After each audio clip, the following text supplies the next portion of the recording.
Ibinulgar ni dating Bulacan 1st District Engineer Henry Alcantara ang diumano'y malaking anomalya sa mga infrastructure project at flood control. Ayon kay Alcantara, sangkot raw sa kickback at singit budget ang ilang bigating politiko.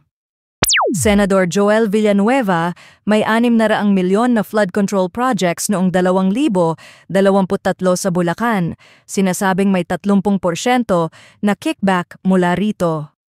Senator Jinggoy Estrada may 300 milyon na proyekto noong 2025 sa Bulacan, Hagonoy, Malolos, Kalumpit na may 30% commitment kickback. Representative Zaldico may mga proyekto na tinayang 35 bilyon mula 2022 hanggang 2025 na inilagay sa mga flood control infrastructure projects sa Bulacan at sinabing ginawang proponent may 20 hanggang 25% na singit kickback na hinihingi. Para kay Senator Bong Revilla, may 300 milyon insertion na binanggit na para sa kanya. Bilyon-bilyong piso ang sinasabing nawawala na dapat sana'y ginagamit sa proteksyon ng mga Pilipino laban sa baha at kalamidad